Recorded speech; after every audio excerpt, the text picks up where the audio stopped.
Pour faire du clean code en React, il n'y a pas 36 000 moyens, il faut écouter les bonnes personnes et suivre les bons conseils. Dans cette vidéo, je vais te donner 3 conseils qui vont te permettre d'avoir un meilleur code et c'est 3 erreurs que je vois beaucoup dans les vidéos de débutants. C'est parti pour ces 3 conseils, ce sera rapide et efficace. Suis-moi parce que ça va envoyer du lourd. C'est parti. Première erreur que je vois souvent, c'est la séparation du code. Là, je t'ai vraiment faire un code démentiel et dans cette vidéo, je tiens à te prévenir, on ne va jamais voir l'interface, on va vraiment s'intéresser au code parce que le clean code, on s'en fout de l'interface, on parle vraiment de ce qui est ici. Il y a un concept assez simple que je vais t'illustrer dans ce petit TLDraw là. Dans ton code React, tu dois séparer 3 choses. Tu as les composants. Mais en fait, il faut toujours séparer la logique des states, hooks, etc. dans des custom hooks. Moi, je conseille de trop séparer dans les custom hooks, surtout quand tu débutes, c'est important. Et finalement, tout ce qui est code métier, logique, etc., tu vas le séparer dans des JS functions. Et en fait, ce qui va se passer dans un flux, c'est que ton composant, il va consommer des hooks et tes hooks, pardon, ils vont consommer ton code métier. Quand tu vois ce que j'ai fait ici, c'est pas du tout ça. J'ai un composant user et dans ce composant user, il y a 2 states, un useEffect, un filtred user, une fonction addUser, une fonction delete_user, une fonction handleForm que tu vois ici et tout ça. C'est-à-dire que non seulement il faut séparer comme ça, mais tes composants eux-mêmes, attention, doivent aussi être séparés en mode, ça c'est un formulaire, ça c'est la view, etc. Et tout ça doit bien être interconnecté entre eux. Et la première étape que je vais faire pour refactor ce code que tu vois ici, comme je te l'ai montré, il y a ça. Et ici, tu vois qu'il y a encore 20 lignes de JS. Déjà, le formulaire, c'est toujours les premiers trucs que j'ai envie de m'intéresser. Quand tu vois un composant comme ça qui est déjà très petit, contrairement à la taille qu'il ferait dans une vraie application, automatiquement j'irai séparer ce formulaire, c'est-à-dire tu prends tout ça, et là on va faire une petite constante user form qui va tout simplement nous retourner tout ce qu'on a mis ici. Et là ce qui est intéressant, c'est qu'on va pouvoir prendre le handle form qui est ici et le séparer ici. Est-ce que ce handle form a sa place dans le composant user form? La réponse est oui, parce que ce qu'on fait ici, c'est aucun code hook, aucun code métier, on vient vraiment interagir avec le DOM et un composant a comme but d'interagir avec lui-même.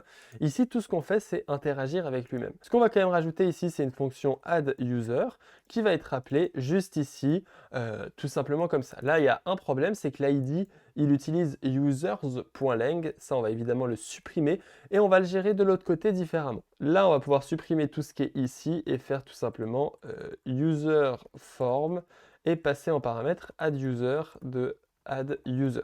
Et là, en fait, du coup, ce qu'on sait, on sait qu'il va se passer, c'est qu'on va recevoir un user en paramètre.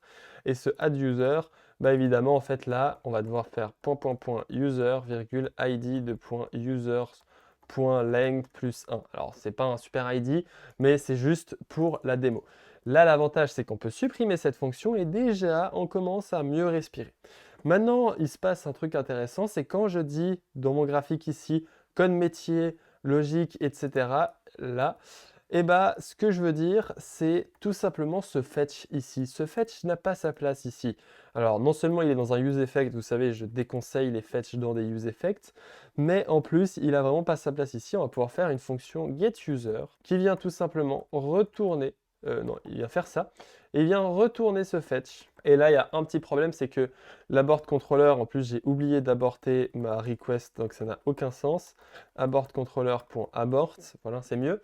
Là, on va juste passer en paramètre le signal, pardon. On passe en paramètre le signal. Et ici, tu vois que le code métier est géré ici. Et là, on va évidemment supprimer cette dernière ligne. Le code métier est géré ici. Et là, on va pouvoir appeler getUser avec en paramètre le abort controller. Point signal, évidemment, à chaque fois que vous faites des useEffects de ce style. Et là, tu vois qu'il n'y a plus de code métier dans ce hook. C'est-à-dire que le fetch, et peut-être qu'il y aurait besoin de faire plus qu'un fetch. Par exemple, ici, dans le JSON, on pourrait le manipuler. Tu ne sais pas ce qui va se passer dans le futur. Ici, il n'y a plus que le fetch, et là, tu vois que c'est clean, c'est joli, mon useEffect, il est clair. Alors ici, on n'a corrigé qu'une seule erreur, parce que là, tout ce bordel, la gestion des users, moi je l'aime pas ici, je suis pas très fan. On va plutôt faire un hook const use user par exemple. Alors je nomme mes trucs très facilement ici. Et on va déplacer toute cette logique ici. Pourquoi? Parce que ici, on va pouvoir ensuite retourner. On s'en fout de users dans notre composant. Tu vois qu'ici, on n'utilise pas user, on n'utilise que FileThread user. Et c'est pour ça qu'ici, on va que retourner FileThread user avec mon magnifique accent anglais. Et on va utiliser ce FileThread user ici. On utilise aussi évidemment le delete user et on utilise le add user. Et on va pouvoir retourner ici delete user et add user. À quoi ça sert de faire ça? Ça sert vraiment à séparer le code métier, le code utile. Et tu vois que là, useState, useEffect, tout ça, c'est géré ici. Là, mes fonctions, elles font des setUser, elles interagissent avec des states. C'est pour ça que je les sépare dans un hook.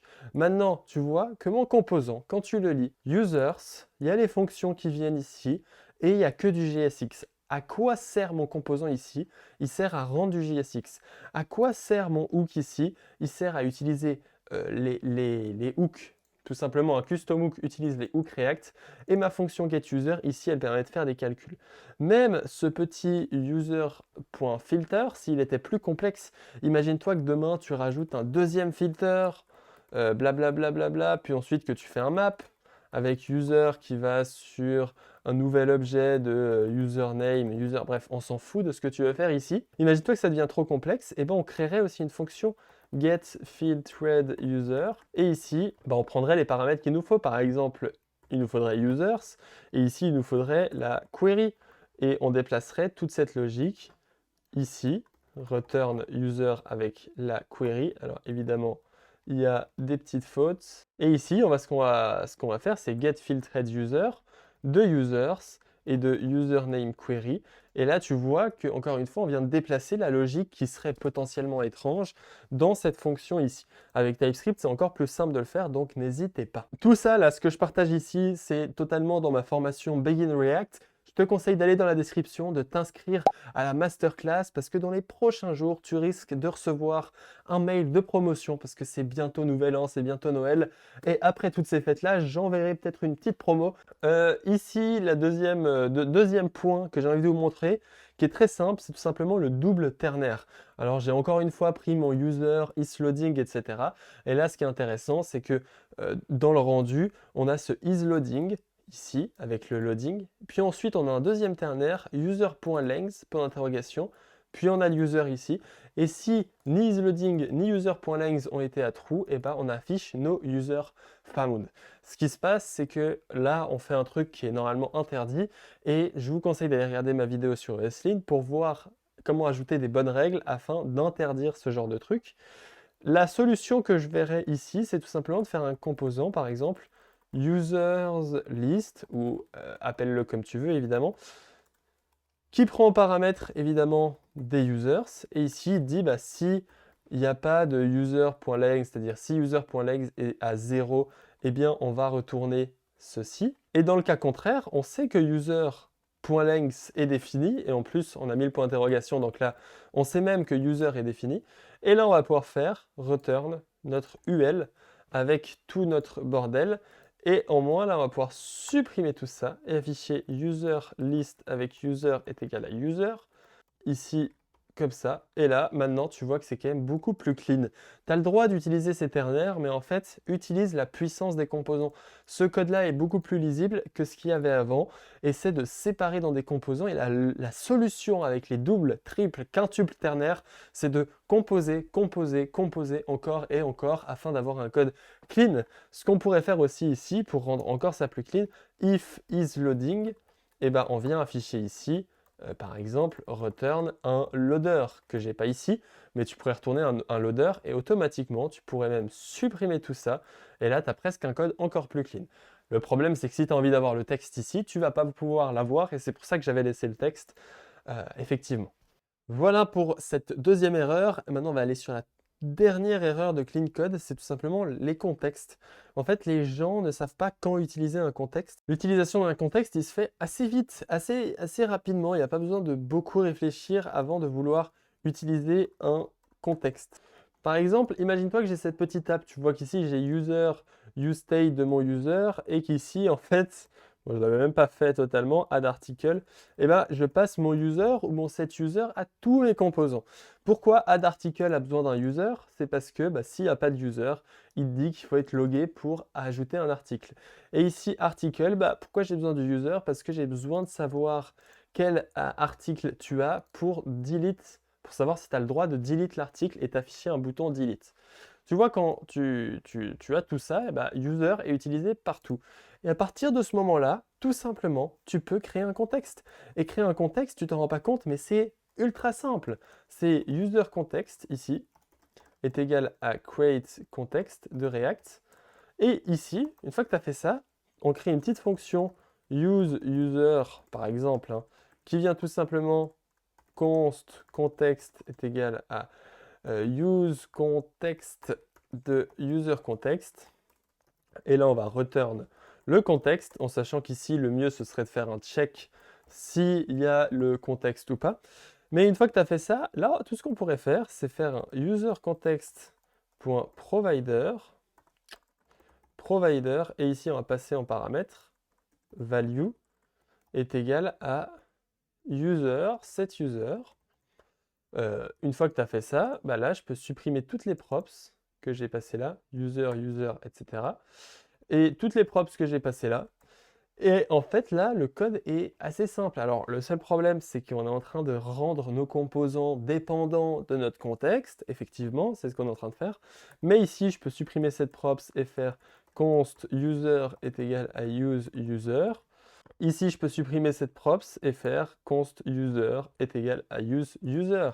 Et évidemment, pour le logout bouton que j'avais pas écrit ici dans une vision de faire ça plus simple, mais ici, on pourra tout simplement écrire set user avec cette syntaxe-là et return un bouton qui va, lors du clic, set user avec une valeur nulle. Ici, on va même mettre nul en explicite et on fait logout. Et voici comment on coderait tout ça. Tu vois qu'un contexte, dans ce cas-là, c'est vraiment très simple. Après, le mieux, ce serait d'écrire par exemple context provider ou user provider ici. Mais ça, c'est un autre débat. L'utilisation des contextes, elle peut être faite beaucoup plus souvent que la majorité des développeurs croient.